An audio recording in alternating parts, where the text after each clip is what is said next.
시편 23편의 말씀을 함께 보겠습니다. 너무나 잘 아시는 말씀이죠. 시편 23편 1절 6절 말씀 가지고 하나님과 바른 관계를 유지하라 은혜를 나누고자 합니다. 사람은 태어나서부터 자라는 동안 혼자 지낼 수가 없습니다. 누군가의 도움이 절대적으로 필요합니다. 보통은 이제 엄마의 품 안에서 젖을 먹고 자라고 또 가족의 사랑 가운데 때에 알맞게 필요한 것을 공급받고 자라게 되죠. 그런데 우리 신앙을 보더라도 혼자서 신앙이 잘 자랄 수는 없습니다. 누군가의 적절한 도움이 필요합니다. 그래서 주위에 좋은 믿음의 본을 보이는 사람이 있으면 좋은 신앙의 도움을 받아서 신앙이 잘 성숙하게 됩니다. 그런데 인간에게는 한계가 있기 때문에 무조건적으로 잘해주는 사람은 아무도 없습니다. 또 잘해준다고 할지라도 선한 의도로 잘해준다고 해도 그것을 다 잘 받아들이는 것도 아닙니다. 오해가 그렇게 생깁니다. 그런데 이런 우리에게 절대적으로 도움을 주시는 분이 계십니다. 우리와 늘 함께 하시면서 때에 알맞게 인도하시는 분 바로 여호와 하나님이 계십니다. 오늘 시편 23편을 우리가 볼 텐데 이것은 가장 사랑받는 시 중에 하나입니다. 많은 분들이 또 암송하고 계시기도 하죠. 그런데 이제 번역이 바뀌어서 옛날 암송하고 약간 좀 달라지긴 했지만 그러나 시편 23편 암송하면 참 우리 신앙이 유익이 됩니다. 오늘 본문을 통해서 우리 하나님과 우리의 바른 관계에 대해서 좀 세 가지로 살펴보고자 합니다. 첫 번째, 오늘 본문은 하나님과 우리의 관계를 목자와 양의 관계로 설명합니다. 1절에 한번 다시 보실까요? 1절 말씀 같이 읽습니다. 여호와는 나의 목자시니 내게 부족함이 없으리로다. 아멘. 이 시편을 기록한 다윗은 소년 시절 자신도 양을 치던 목자였습니다. 그래서 양의 연약한 모습을 자주 지켜보았습니다. 나중에 왕이라는 권력도 가져보았지만 자신이 여전히 연약한 존재임을 다윗은 잘 알고 있었습니다. 그래서 목자 대신 하나님 없이는 아무것도 할 수 없다는 의미로 여호와는 나의 목자시니 고백하고 있는 것입니다. 하나님과의 우리의 관계는 목자와 양의 관계입니다. 여호와 하나님이 우리의 목자가 되십니다. 다윗은 여호와께서 자신의 목자가 되셔서 자기 인생을 인도하시고 보호하시고 또 필요를 공급해 주셨음을 오늘 찬양합니다. 자신이 직접 목동으로서 양을 어떻게 돌보는지 그 관계를 생각하면서 목자 대신 하나님께서 양인 자기를 얼마나 돌봐주었는지 그것을 인생 가운데 정리해서 이 시에 고백하고 있는 것입니다. 여기서 목자 양이라는 매우 친밀한 관계입니다. 양은 스스로 뭔가를 할 수 있는 그 존재가 아닙니다. 목자의 세심한 보살핌 속에 전적으로 목자를 의지하며 살아갈 수 있는 게 양입니다. 마찬가지로 우리가 하나님께 속한 양으로서 하나님의 그 세심한 보살핌 속에 있어야 하며 하나님을 전적으로 의지하며 살아가야 하는 것이 우리의 존재인 것입니다.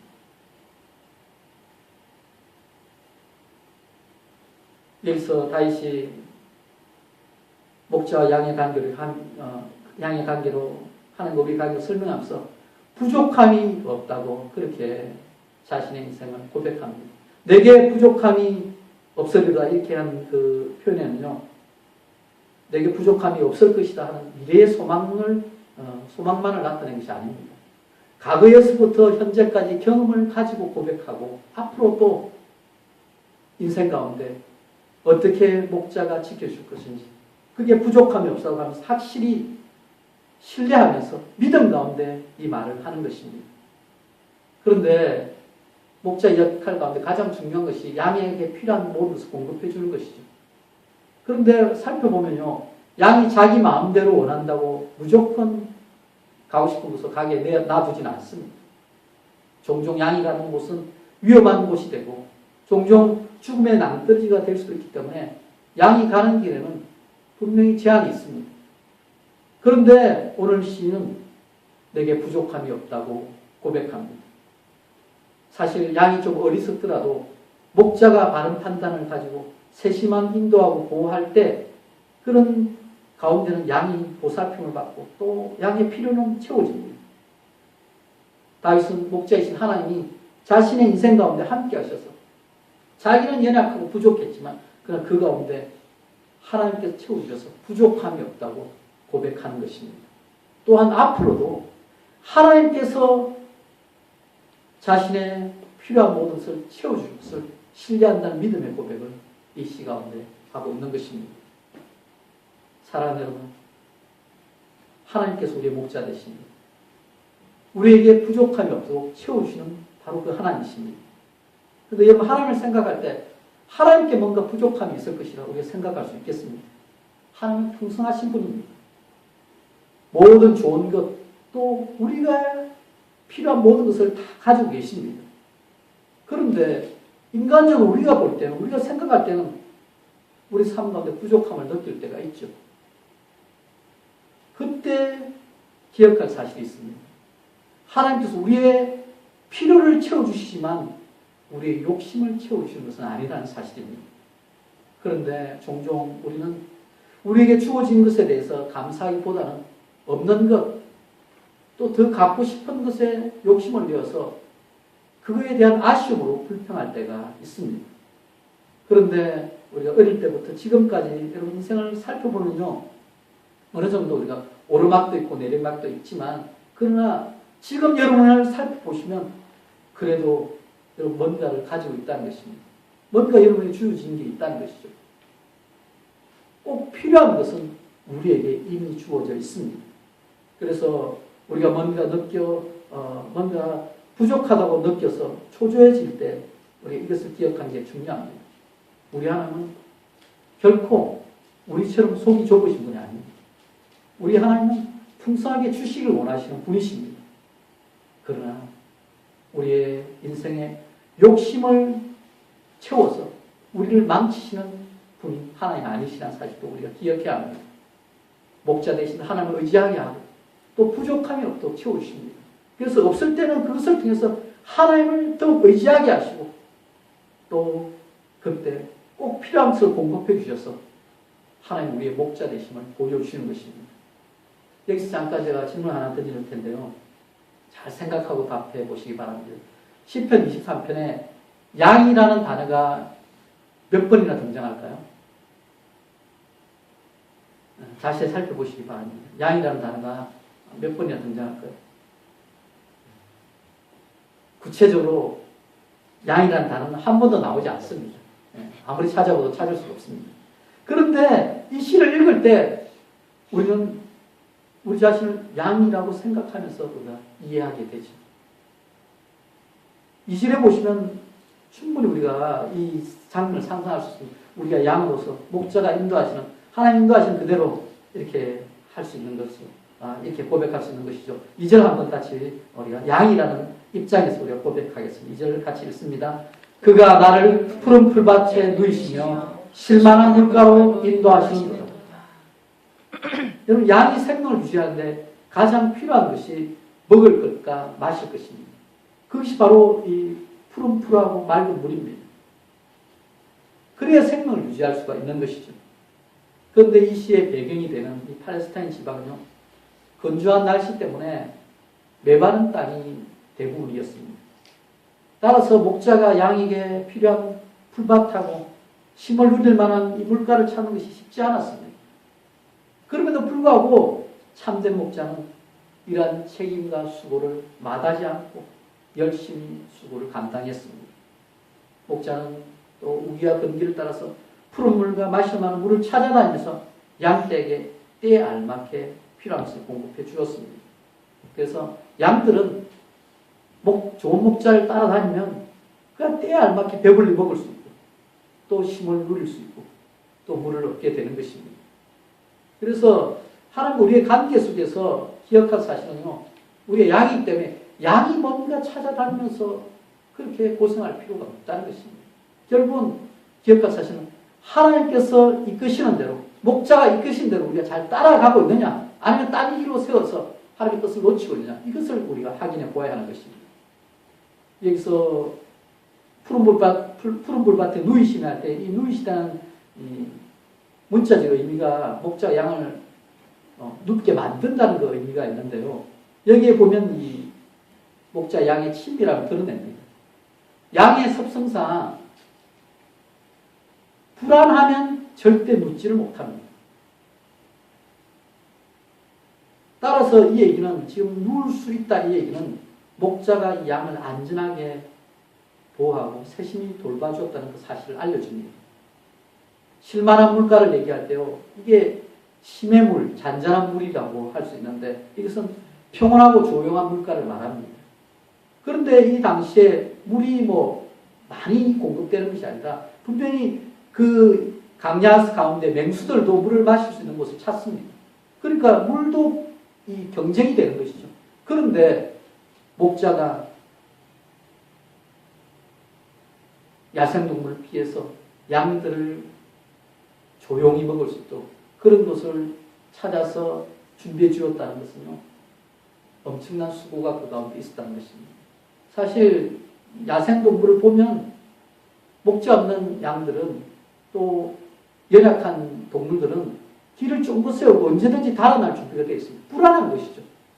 언제든지 물 마시다 죽을 수도 있는 그런 상황에 처해 있는 것입니다. 실제 생존 가운데서 결국 하루하루가 너무나 치를 말리는 그런 위험의 순간인 것입니다. 그런데 지금 오늘 이 본문에서 보면요. 우리 양의 입장에서 보게 되면 너무나 평온함을 누릴 수 있습니다. 편히 먹고 또 힘을 누릴 수 있는 그 장소가 주어져 있는 것입니다.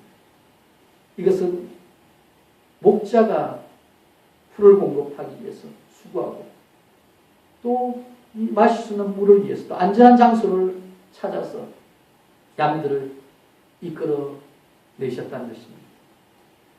사랑하는 여러분, 우리 하나님께서요, 우리를 보호하기 위해서 또 우리를 위해서 가진 수고를 다하십니다.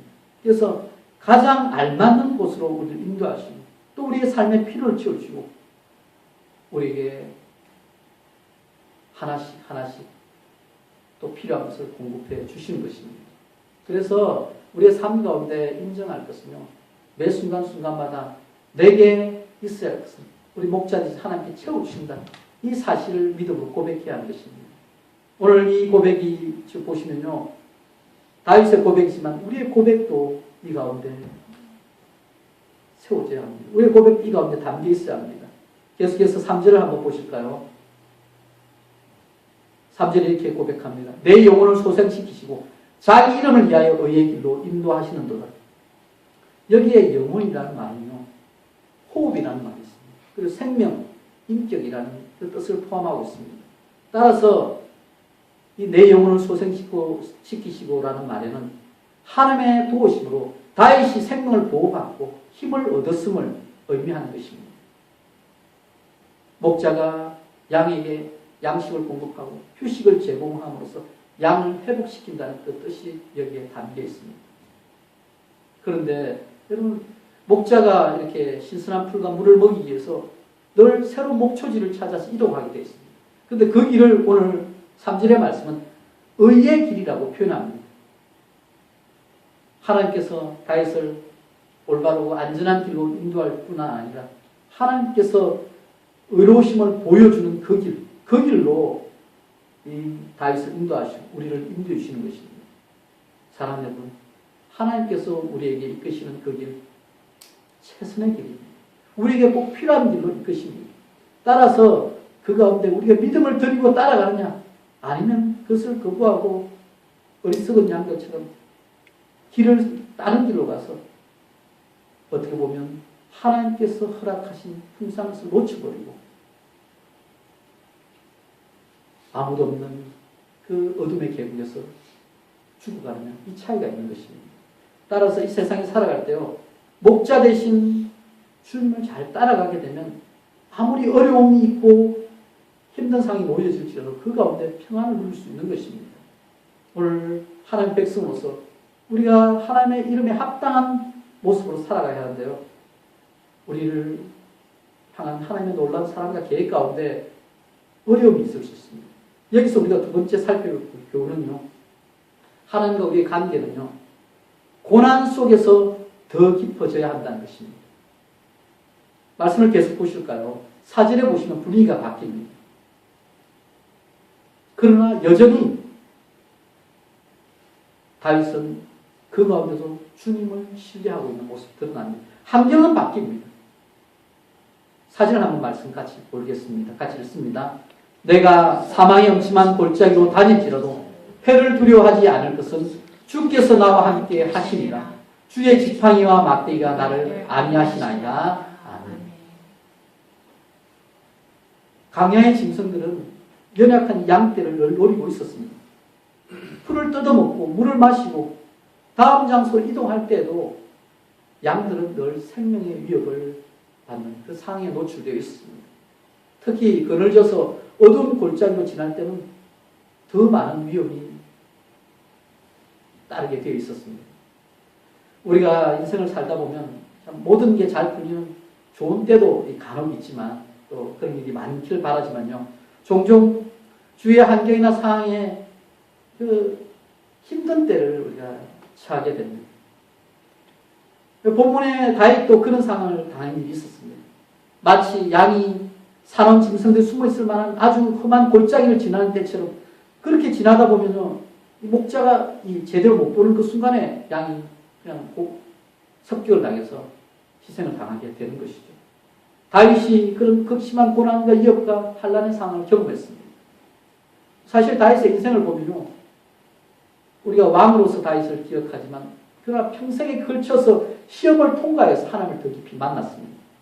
그런 어릴 때는 가족 중에서 그냥 거의 외면당하듯이 내놓은 자식처럼 그렇게 지냈습니다. 그래서 처음에 그 집에서 이제 사무엘이 기름부을 자를 찾을 때, 왕으로 기름부을 찾을 때 다윗은 그 자리에 초대받지도 못했습니다. 그 정도로 외면당하며 살았고 또 사울 왕에게는 시기와 미움을 받으면서 쫓겨다녔고 그의 생명을 노리는 원수들에게서 몇 년에 걸쳐서 쫓기면서 위기에 처했습니다.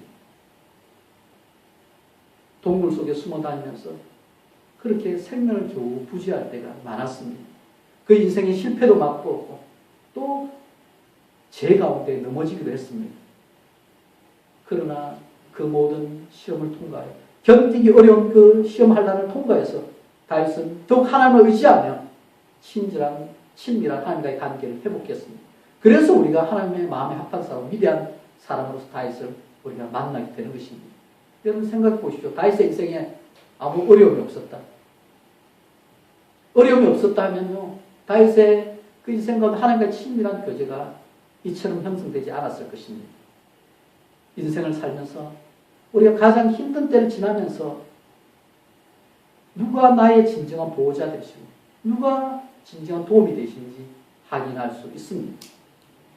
우리가 새로운 사람을 만나고 그 인간관계가 깊어지는 데는요, 시간이 걸립니다.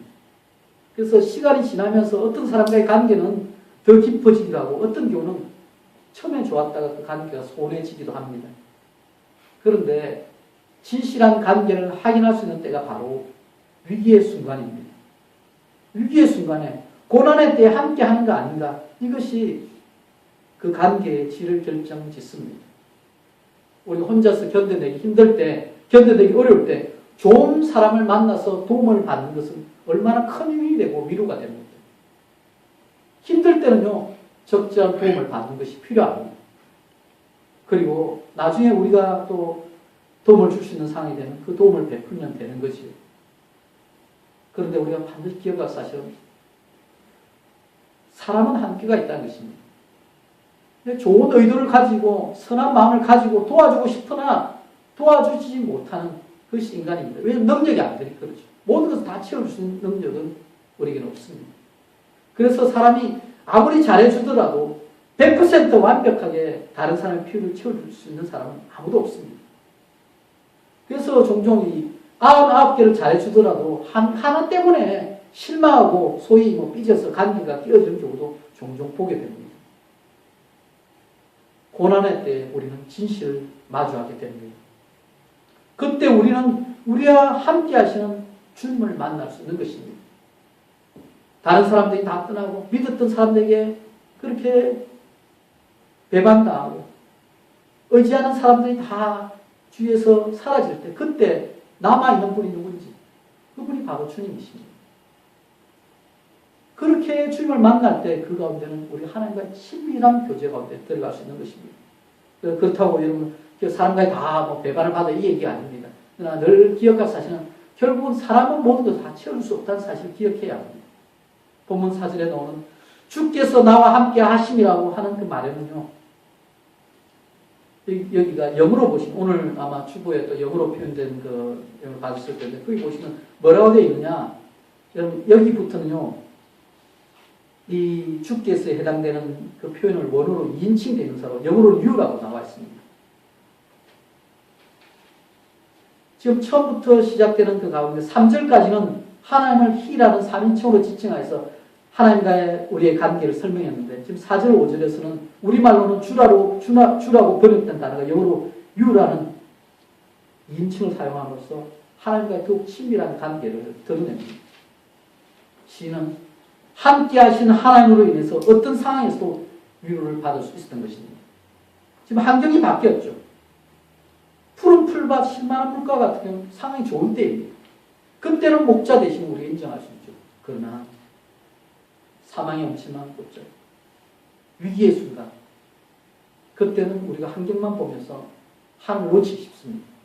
그러나 그때도 하나님은 우리와 함께 하신다는 것입니다.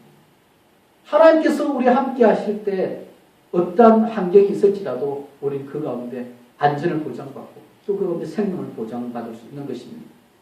이 당시 목자들은요, 양들의 갈 길을 인도하고 또 양들이 넘어지면 일으킬 수 있도록 이 손잡이가 구부러진 지팡이를 들고 다닙니다. 또한 덜짐승들을 물리치기 위해서 곤봉 같은 막대기를 들고 다닙니다. 그래서 그 얘기가 나와 있죠. 주의 지팡이와 막대기가 나를 보호하신다. 그 얘기를 하고 있는 것입니다.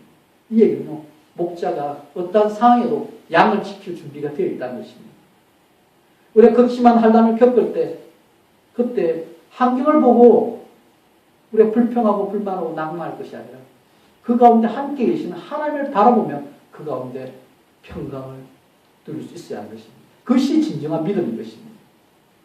사랑하는 여러분, 우리 하나님을 언제 깊이 만나게 됩니까?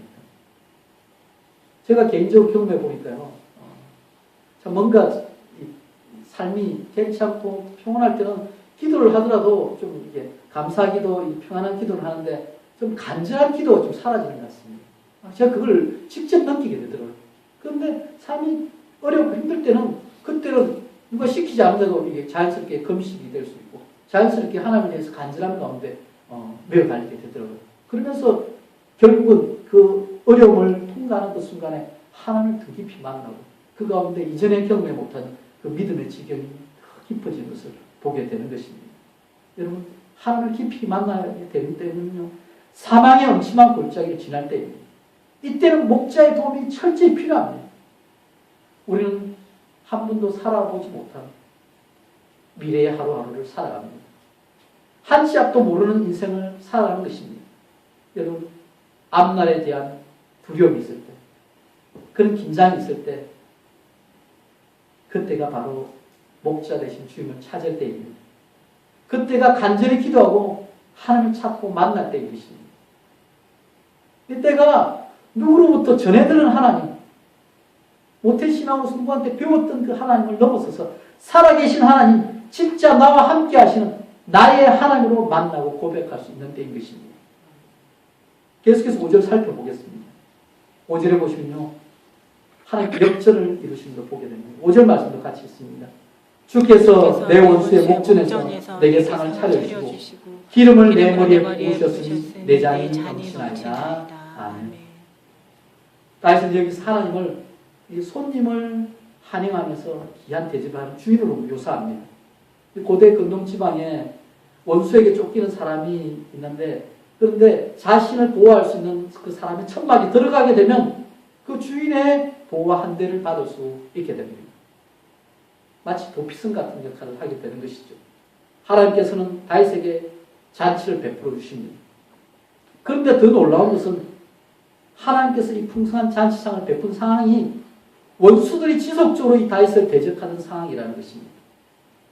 목자 대신 하나님은 원수들이 바로 눈앞에 있다 할지라도 하나님의 그 풍성함을 누리도록 하십니다. 하나님께서 머리 위에 향기로운 기름을 발라주시고 잔이 넘치도록 가득 채우신다는 표현은요, 당시 주인이 손님을 넉넉히 대접하는 그 모습에서 비롯된 것입니다. 그런데 우리 하나님 어떤 분이십니까? 풍성하신 분이고, 풍성하신 분이고, 모든 것을 다 가지신 분입니다. 그 하나님께서 우리의 보호자가 되시고, 우리를 지키신다면, 원수가 아무리 공격할지라도 그 가운데서도 우리는 새로운 전환점을 찾을 수 있는 것입니다. 역전의 하나님을 만날 수 있는 것입니다. 하나님은 자기 백성을 초대하십니다. 이 암울한 시대 상황 속에서도 하나님께서 그 가운데 우리에게 초대장을 보내십니다. 그 가운데 주님을 찾는 자는 만나주십니다. 하나님은 원수 마귀를 피해서 숨은 우리를 불러주십니다. 원수들이 보는 앞에서 잔치를 베풀어 주십니다. 대적들이 있고 환경이 어렵고 결국은 사탄 마귀가 어려운 환경을 통해서 우리를 무너뜨리는 게 목적이거든요. 우리를 하나님으로부터 멀어지게 하는 것이 목적인데, 그런데 그 순간에 우리가 하나님을 의지할 때 원수들이 원하는 상황과 정반대의 상황, 하나님께 우리를 보호해주시고 지켜주시고 그 가운데 잔치가 벌어지는 것입니다. 믿음이 더욱 성숙해지고 그 가운데 이전에 만나지 못했던 그 하나님을 더 뜨겁게 만날 수 있는 것입니다. 사랑하는 여러분, 여러분의 상황 가운데서 하나님을 초대하시기 바랍니다. 세상적으로 볼 때는 방법이 없을지라도 하나님께서 함께 하시는 그 가운데 가능성이 열리는 것입니다. 그래서 하나님의 풍성하심을 믿고 또 그것을 누리도록 하신 하나님의 은혜를 직접 체험하시는 저와 여러분 되시기를 바랍니다. 아멘. 이제 마지막 교훈입니다. 세 번째 교훈인데요. 우리가 이 땅에서부터 영원까지 이어지는 하나님과의 바른 관계를 매일매일 만들어가야 한다는 것입니다. 6절 말씀 같이 한번 읽습니다. 6절 말씀. 내 평생의 선하심과 인자심이 반드시 나를 따르니 내가 여호와의 집에 영원히 살리로다. 아멘. 하나님은 당신을 사랑하십니다. 아멘. 하나님 우리를 사랑하십니다. 그 사랑의 표현이 지금 방금 읽은 이 6절에 나옵니다. 내 평생의 선하심과 인자심이 반드시 나를 따를 것입니다. 여기서 따르다는 말의 그 원어를 살펴보면요, 추격한다는 의미가 담겨 있습니다. 그래서 하나님께서 선하심과 인자심을 가지고 다윗을 계속해서 추격하시는 것입니다. 다윗의 생애를 계속해서 선하심과 인자심으로서 따라오는 것입니다. 이것은 마치 하나님께서 집요하게 다윗을 사랑하시며 다윗을 안전하게 지켜주시는 그 모습을 오늘 사실적으로 묘사하고 있는 것입니다. 우리 인생을 보더라도 그렇죠. 우리가 위기의 순간, 어려운 순간이 있지만 결국은 하나님께서 우리와 함께 하셔서 우리를 오늘 여기까지 인도해 주셨습니다. 다윗은 자기 인생을 돌아오면서 하나님의 선하심과 인자하심을 생각하면서 그것을 찬양하면서 오늘 이 시를 마무리합니다. 그리고 자신이 궁극적으로 영원히 거하기를 원하는 곳이 하나님의 집이라고 말합니다. 여기 영원이라는 단어의 말의 뜻에는요, 히브리어 원문에는 단순히 여러 날 동안입니다. 날마다 이 뜻이 담겨 있습니다. 이 얘기는요, 우리 하루하루가 이어져서 영혼을 이루는 것입니다. 에녹이 매일매일 하나님과 동행하다가 어느 날 하나님께서 그를 데려가셔서 영원히 하늘나라에 거하는 것처럼 우리의 삶도 매일매일 주님과 동행하다 보면 그 친밀한 관계가 하늘나라에까지 연결될 것입니다. 이 시는 다윗이 자신의 생을 돌아보면서 하나님과의 친밀한 관계를 정리한 것입니다. 하나님과 목자와 양의 관계를 맺고 또 어려운 상황을 통과하면서 깊이 있는 관계 속에서 그 풍성하심과 그 보호와 안전을 누리고 이제는 영원히 그 주님과 함께하며 하나님과 교제하기를 소원하는 그 고백이 담겨 있는 것입니다. 여러분이 인생의 생애를 이 세 가지로 정리하는 것을 들은 적이 있습니다. 이 세상에 태어나기 전에 먼저 엄마 뱃속에서 태생이 있죠. 엄마 뱃속에서 10달 동안 자라나는 시간입니다. 태어난 엄마 뱃속에서 지내는 동안 그것이 인생의 전부인 줄 알고 지냅니다. 그래서 그 가운데 먹고 자라면서 이게 커가는데요. 조그만 게 이제 자라서 손도 점점 커지고 그래서 때가 되면 그 뱃속에서의 태생이 끝나는 때가 있죠. 그게 끝인 줄 알았는데, 그런데 태어나니까 응애 하고 태어나는 순간 이 세상에서 새로운 인생이 출발됩니다. 태생의 삶은 끝이지만 그러나 이 땅의 삶이 시작됩니다. 새로운 출발인 것이죠. 마찬가지로 우리의 이 땅에서 주님과 동행하는 삶이 이 땅에서 끝인 줄 알지만 우리 이 땅의 삶이 계속해서 반복될 때 그러나 마지막 이 땅에서 우리의 목숨이 끝나는 날 새로운 삶이 우리에게 예비되어 있습니다. 그게 다음 생입니다. 이 생입니다. 다음 세상이 우리를 기다리는데 그 생은요 하나님께서 영원히 우리와 함께 하시는 그 나라인 것입니다. 하늘나라가 우리를 기다리고 있습니다. 다윗은 그 하늘나라의 그 비밀을 미리 본 사람입니다. 그래서 이 땅에서 맺었던 하루하루 하나님과의 관계가 영원한 하늘나라에서도 계속될 것을 미리 보면서 그 고백을 오늘 학신 가운데 시에 기록해 놓고 있는 것입니다. 오늘 말씀을 정리하겠습니다. 사랑하는 여러분, 우리 하나님과의 바른 관계를 계속 유지하며 살아가기 원합니다. 하나님과의 친밀한 교제를 위해서 이런 마음을 열고 또 시간을 드리고 노력하시기 바랍니다. 저는 하나님과의 관계 유지하는 비결을 좀 단순하게 생각합니다. 어떻게 하느냐? 좀 하나님께서 원하시는 것 좀 찾아서 그것을 매일매일 행하는 것입니다. 그리고 하나님께서 싫어하는 제약은 하나씩 하나씩 끊어내고 멀리하는 것입니다. 그래서 환경을 조정하는 거죠. 하나님께 좋아하는 환경을 찾아가고 하나님께서 싫어하시고 죄를 지을 환경을 점점 멀리하는 것입니다. 근데 이렇게 조금씩 하다 보니까요. 이전에는 그런 상황들이 되게 많았는데 제 유혹이 많았는데 자연스럽게 멀어지는 거예요. 그리고 죄보다는 하나님께서 원하시는 뜻을 이룰 기회가 많아지는 것을 발견하기 때문입니다. 선한 목자 되신 예수님께서 우리를 제약으로부터 원수들로부터 보호하십니다. 예수 그리스도께서는요 자신의 생명을 버리면서까지 양들을 사랑하시고 보호하신 참된 목자이십니다. 그 예수님께서 우리와 함께 계십니다. 선한 목자가 자기 양들을 최선을 다해 돌보는 것처럼 우리를 향하신 하나님의 사랑은 끊임이 없습니다. 하나님의 돌보심은 부족함이 없습니다. 우리에게 주어진 것 여러분 감사하며 하나님 앞에서 만족하며 또 그 가운데 주님께 구하며 또 더 주님의 뜻이라면 더 추구하며 나아가시기 바랍니다. 그러나 주님 안에서 우리 육신의 소욕을 멀리하고 성령 충만한 가운데 우리가 하나님의 뜻을 구하며 나아갈 때 매일매일 일상의 삶이 복된 삶으로서 우리 주님께 채우시는 오늘 시편의 다윗의 고백처럼 내게 부족함이 없습니다. 이 고백이 나올 줄 믿습니다. 하나님께서 지금까지 우리를 인도하신 것처럼 앞으로도 이 세상뿐만 아니라 영원토록 우리 하나님의 선하심과 인자하심 우리를 추적하며 따라올 것입니다.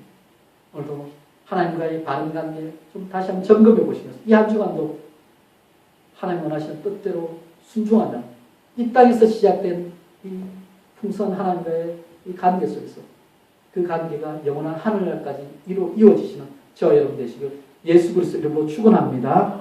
아멘.